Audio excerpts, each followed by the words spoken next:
No fantástico universo e labirinto que é a minha estante, tem uns títulos até que meio diferentes. E hoje a gente vai comentar sobre um deles: Justiceiro e Batman Cavaleiros Mortíferos. Olá, meu nome é Augusto e eu fico muito feliz de você estar comparecendo ao Lennox GB. Nesse canal a gente fala sobre a cultura pop e a nona arte em si. Ai, meus amigos, os anos 90 foi uma época quadrinística que tem muito do que ser comentado.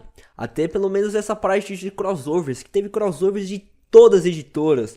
Dark Horse, Marvel, DC... Image, como eu já havia dito, hoje a gente vai comentar sobre Justiceiro e Batman, esse querido crossover, que tem os roteiros de Jack Dixon, que ele foi um cara que fez o famoso arco do Batman, aquele Batman Troika, toda aquela fase por aí, e sobre um cara muito peculiar da nona arte, ele mesmo, John Romita Jr., o nosso querido Romitinha, que tem vários desenhos e muita gente gosta e muita gente odeia. Igual o Coringa dessa HQ, parece mais o Dorian Yates do que o próprio Coringa. Falando mais sobre essa trama em si, a gente vê que o Retalho, o vilão do Justiceiro, agora está habitando e convivendo com diversos gangsters em Gotham City. E o Justiceiro vai lá atrás, dá uma olhadinha no que está acontecendo naquela cidade. A HQ começa com uma frase até que interessante e amigável do nosso querido Frank Castle. Ele diz a seguinte frase, abre aspas, eu odeio Gotham. Então essa parte até que meio interessante, que a gente vê o que o Justiceiro acha de Gotham City, do caos que é Gotham City. E a gente vê mais pra frente sua revolta com a cidade e também a diferença do Batman lidar com Gotham City e do Justiceiro lidar com Gotham City. E também a famosa filosofia dos super-heróis e dos anti-heróis. Bandido bom é bandido morto, na parte do Justiceiro. E o Batman, que acaba com o bandido, mas não mata. E isso me lembra muito daquela série do Demolidor, sensacional, que mostra a diferença de opinião sobre a criminalidade do Justiceiro com a diferença de opinião sobre a criminalidade na visão do nosso querido Matt Murdock. Interessante que a gente vê o Batman se preocupando com algo além dos vilões também. Sobre os gangsters que tá fazendo um caos em Gotham City, mas também o Justiceiro que quer matar os vilões, sabe? Os gangsters, na verdade.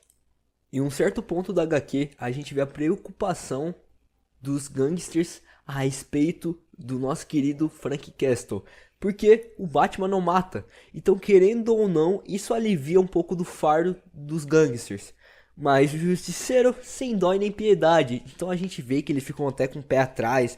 O Retalho quer ter a vingança dele. Nessa etapa a gente vê que o Retalho tá até com uma faixa assim, que se sabe, todo mundo sabe que o Justiceiro acaba, detona a cara do Retalho.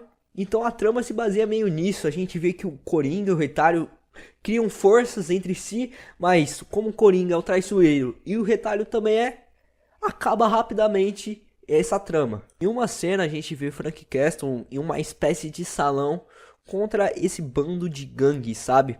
E a gente vê a diferença de opinião do que está acontecendo com a mesma ampla visão, com o mesmo momento entre Batman e Justiceiro. A gente vê que o Frank Castle fala que todo mundo que tá naquela sala merece morrer e etc e tal, que quem entra no meio de um tiroteio tem que receber bala. E a gente vê o Batman quando ele chega em cima, que ele vai pousando assim, né, que é uma cena até que interessante.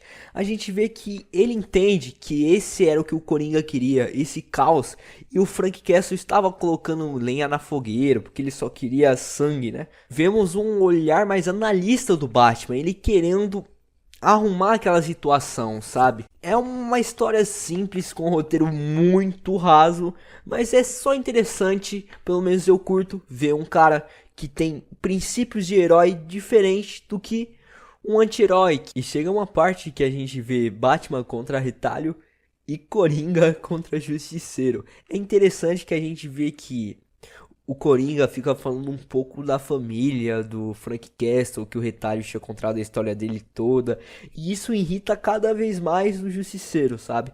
Até que chega na melhor cena da HQ, que o Coringa está correndo assim num beco e ele simplesmente escorrega numa banana e olha pra cima e quem tá lá? Nosso querido Frank Castle.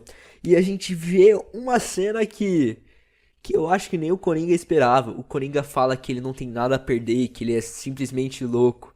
E o Frank Castle fala: eu tenho um remédio para essa sua loucura. Ele pega uma arma e aponta na boca do Coringa. Vemos até que o próprio Coringa se assusta.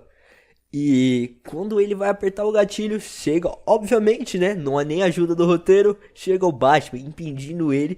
Incrivelmente, ele manda o Coringa fugir. Foge, foge. Que isso é interessante que, mais uma vez, a gente vê a diferença da visão de mundo entre os dois. E aí o Batman chega pra ele e fala: essa pode ser a sua solução no seu inferno, mas em Gotham nós agimos em um pouco diferente. Chega a cena icônica. Justiceiro dá uma porrada na cara, no beiço do Batman. E o Batman fala que ele deixou. O Batman abre aspas, ele fala: deixei você acreditar em um soco, porque provavelmente pensa que eu mereço. E aí o Justiceiro vai dar outro soco. Aí ele fala: eu disse apenas um soco. E no final chega uma cena até que engraçada. A gente vê o Batman mandando Justiceiro voltar para sua cidade, voltar lá para Nova York, e a gente vê ele falando se ele voltar mais uma vez em Gotham City, ele vai parar no asilo do Arkham, porque ele é maluco, o Justiceiro. E isso é engraçado, né, pô, porque nesses crossovers a gente vê como, tipo assim, Gotham City e Nova York fossem no mesmo universo, na mesma cidade. Isso foi bem adaptado depois daquele primeiro grande crossover, né, entre essas duas editoras, que é o Marvel vs DC. Mas a trama do quadrinho é basicamente essa, é uma trama rasa, é difícil ter um crossover desse gênero muito, com uma expansão de história muito grande. Foi uma história bacana, simples, rápida, são 48 páginas, tem até que bastante porrada.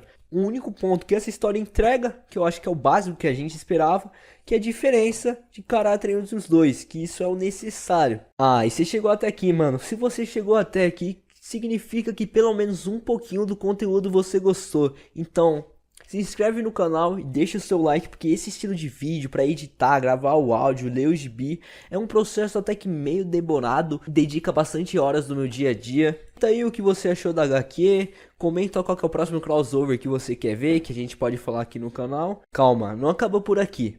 Tem vários conteúdos que você pode ver e que talvez você goste do canal. Tá vendo do seu lado aqui direito? No seu lado direito eu comento sobre uma HQ sensacional do Hulk, que mostra claramente a diferença do Banner com o Hulk e quanto o Hulk atrapalha no dia a dia do Banner.